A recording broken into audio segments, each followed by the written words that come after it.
Hello and welcome. I wanted to give you a quick rundown as to why understanding our witch's wound archetype is so important and essential to our healing journey.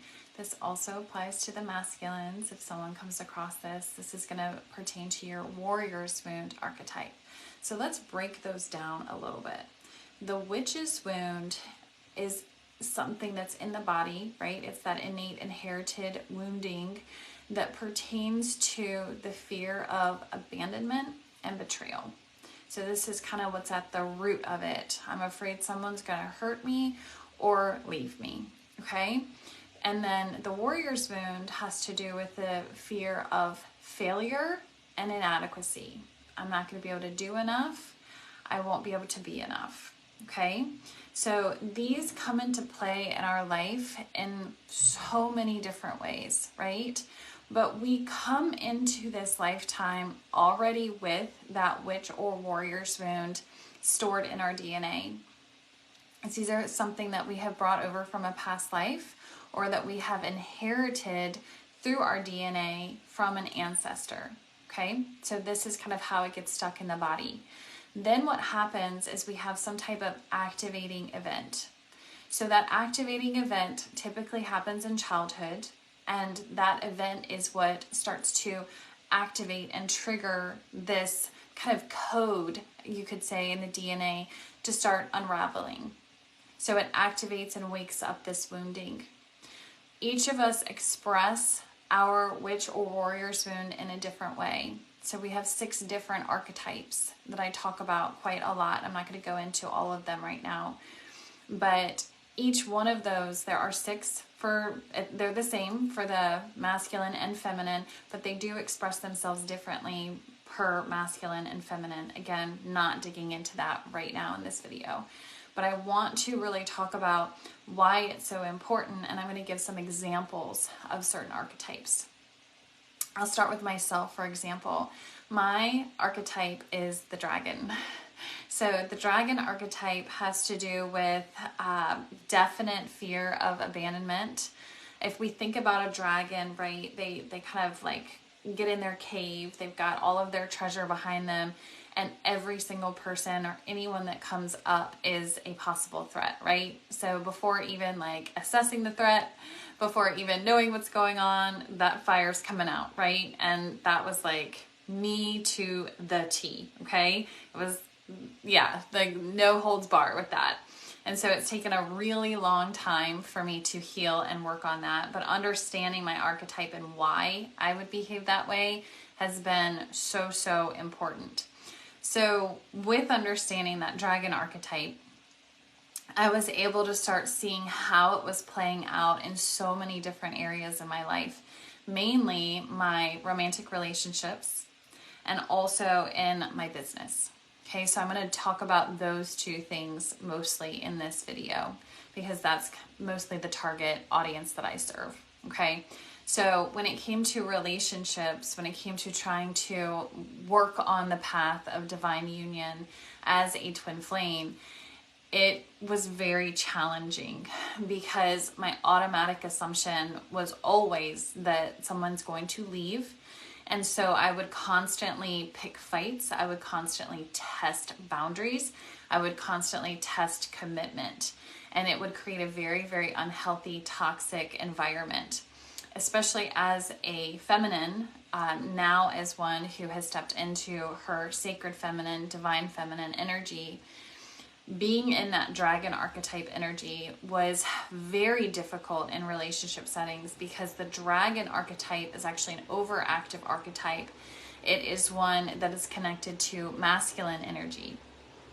So it's very easy for me to sink into masculine energy. And so I would tend to attract partners that were more passive because they were really the only ones who could deal with me and my behavior, right?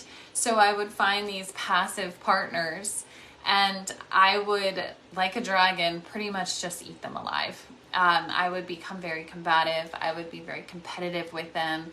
I would be very argumentative, constantly challenging their masculinity, feeling the need to constantly have to step up and lead in the relationship. And now as a healed feminine, it's so interesting to me because I don't have interest, right, in that dynamic anymore, because I've sunk into my feminine energy, and I now feel safe in that energy, and I feel safe finding a masculine who feels secure in their masculinity to lead and step up and take initiative and be in that role, so that I can just bask in my feminine energy. That that could never have happened if I had not known about my archetype. So that's kind of how that was affecting relationships. Now, the way that it was affecting me in business, oh man. So as the dragon, we tend to be terrified of betrayal.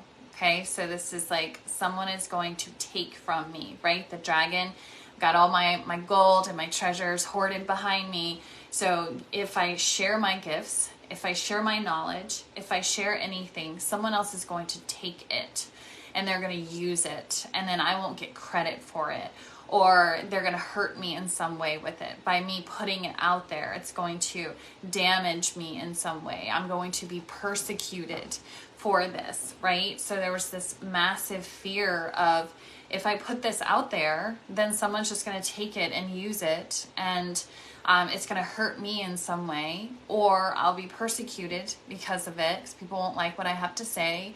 People won't agree with it.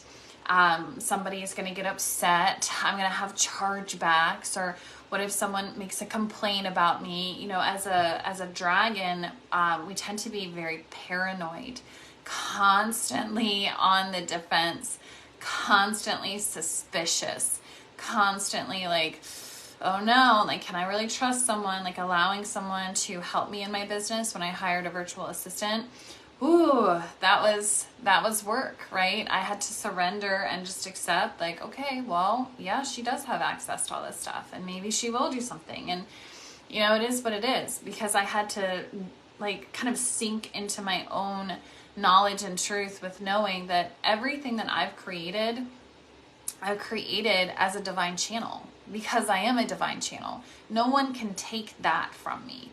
No one can take that information, because I have a constant tap to divine information and to divine knowledge.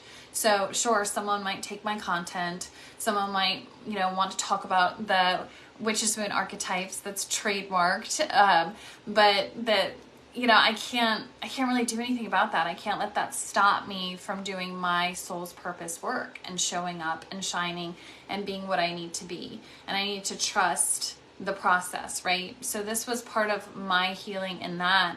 And it made a huge difference in my business when I was able to start kind of surrendering in to myself and my own feminine energy, and allowing myself to show up in an authentic way that made me feel safe, and has also impacted hundreds of women at this point, which has been so beautiful and magical and very, very fulfilling. So this is kind of how my archetype was showing up and severely affecting. Now, if anybody's like, yep, you're probably a dragon archetype, okay? If you can relate to any of those things, then you are probably a dragon. And that's okay, because I can tell you exactly how to heal that. I did it, and I've created the perfect formula for doing it, and I know that I can help you do it too. Lots and lots of other women have done it, so I've got your back. And just like for the masculines, I've got something very similar for you too. So if you're hearing this and you're like, it's gonna look a little bit different for the masculines, but if something's kind of sitting in there, then yeah. So another example, one of my favorites when it comes to business, especially, are the possum archetypes. So possum archetypes tend to really question their capabilities, and so it makes it very hard for them to get anything done. I talk a lot about their overanalysis paralysis and that procrastination, right? It's like, nope, it's not perfect. I'm afraid to put this out there. I'm afraid to do anything. I'm afraid to do this because, so nothing gets done. Nothing happens. There's no growth, right? Because we're at a standstill, because we don't trust ourselves. We don't trust our intuition. We don't trust our guidance. And we, God forbid, make a mistake. We don't know how to handle that because as a child, we were taught that we can't make mistakes, or that we're not smart enough, we're not capable enough, we're not qualified enough, we're not this enough. So we hear that play over and over in our head, right? When we're trying so hard to push through this. But that possum archetype is like, oh no, it's not perfect. You can't put it out there because people are going to judge you. People are going to critique you. People are going to criticize you. And so there's this massive fear of putting oneself out there. Okay, so this is how that possum archetype severely affects our businesses, okay, especially as business women or business men. It severely affects it. Let's talk a little bit about a peacock archetype when it comes to romantic relationships. Peacock archetype is honestly, it's one of the most challenging to heal, because for the peacock, admitting that they aren't perfect is like, it's honestly probably one of the hardest things they will have to do in their physical life journey in this lifetime, is admitting that and acknowledging, okay, I need to work on some things. So the peacock tends to feel the need to have to be seen as perfect. They tend to have a lot of debt because of this, because they have to have the perfect, like the big truck or the luxury vehicle and the designer bags, and you know, they have to have these things so everybody sees them and thinks that they've like got it all figured out and they've got it all perfect. But what happens in relationships, this translates into zero accountability, okay? Because if we're presented with someone saying, hey, you know, what you did hurt me, or how you behaved like this, it bothered me, that peacock can't admit, they can't, I didn't do anything wrong. I have to be perfect because that's the only thing that makes me lovable. So, nope, it must be you. You must be the problem because it can't be me. It can't. And they're very unconscious about this. Okay. So we'll see a lot of this like gaslighting behavior. We'll see a lot of this type of behavior with these peacock archetypes. And it makes the relationships very, very difficult, very challenging to be able to have a relationship with a peacock, or to be a peacock in a relationship, because peacocks unfortunately tend to feel very misunderstood. They don't understand why it feels like no one accepts them, no one loves them, even though they are perfect, right? There's a lot of confusion with that. And it can be very, very difficult for both parties, for the one in the relationship that is the peacock and the one that is not, you know, because the one that is not feels completely unheard. They feel gaslit. They feel like super confused, because one minute this person is like, you know, dreamboat, and then the next they're having no responsibility, no accountability, no compassion, no empathy, nothing. It's like they're just shut down. And so we see this one part of them that's like soft and beautiful and loving, and then we get this other part that's just completely like, nope, I can't be the problem because I can't make a mistake. And so it creates a very toxic relationship environment. So those are just some examples. And this is why it's important that we understand our archetype and we do the work to heal that archetype, because it's affecting everything, money, career, romance, every aspect of our life. So understanding the archetype and how our archetype is showing up and affecting our life, and then having a very specific, detailed regimen to heal that specific archetype and to help us move through that energy, along with support from yours truly, it makes a huge difference. So for those that are on the path of the twin flame journey, seeking divine union, if you're still operating in your archetype, finding divine union is not going to be possible. That needs to be healed. I'm going to go ahead, I'm saying that with so much love.